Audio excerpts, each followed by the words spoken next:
The 7,000-kilometre international north-south transport corridor running from the Baltic Sea to India is a project that started 22 years ago and has now accelerated significantly.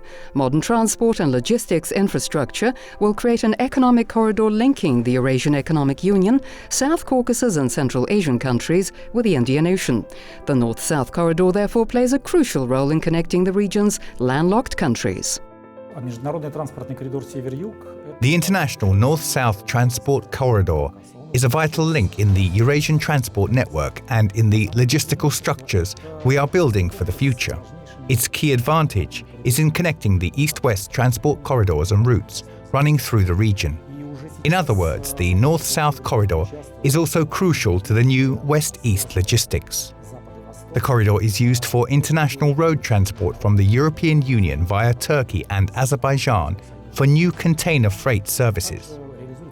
In September 2022, for example, a container train delivered car components from China to Iran via Kazakhstan and Turkmenistan.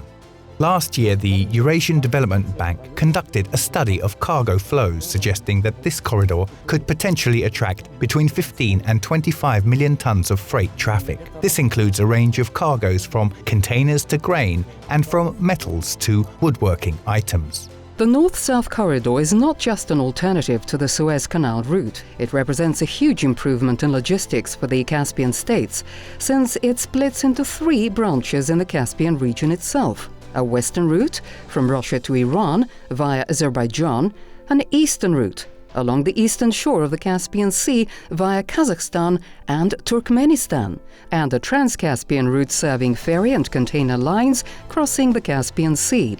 The Eurasian Development Bank analyzed the barriers to the development of the corridor and recommended ways to address these.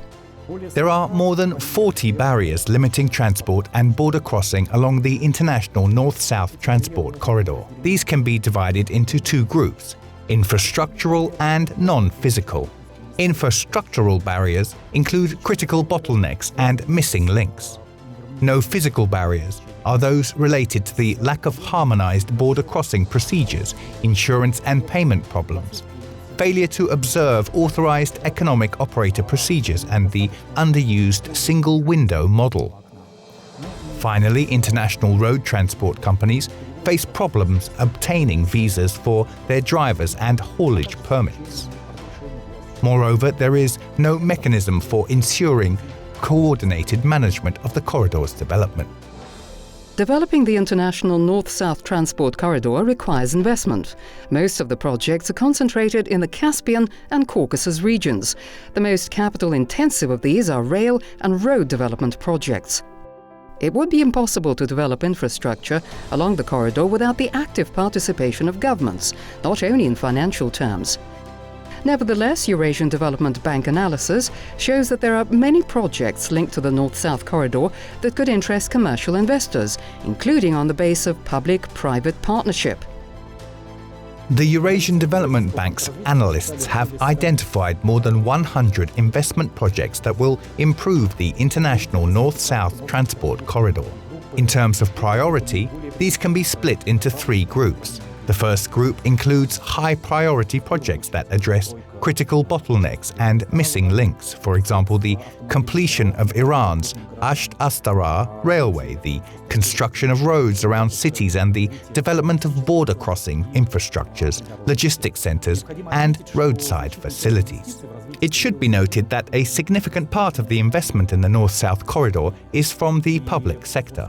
In Azerbaijan and Kazakhstan, for example, more than 80% of funding for the development of the corridor comes from national budgets. However, we believe that there are projects that should attract capital from private investors and multilateral development banks, that is, those offering a strong return on investment. These include toll road sections, logistics centers, roadside facilities, and projects to upgrade rolling stock or fleet. The development of physical infrastructure goes hand in hand with the improvement of so-called soft infrastructure and the elimination of barriers. The primary focus here has to be the harmonization and felicitation of international transport and border crossing procedures. It is about the digitalization of transport and transport documents, and it is about a coordinated tariff policy. Finally, the development of the international north-south transport corridor must be managed effectively.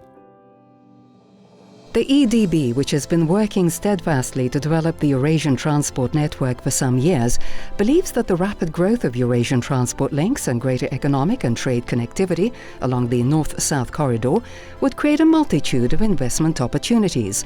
The bank, for its part, is willing to finance projects and keen to become a centre of excellence for all stakeholders.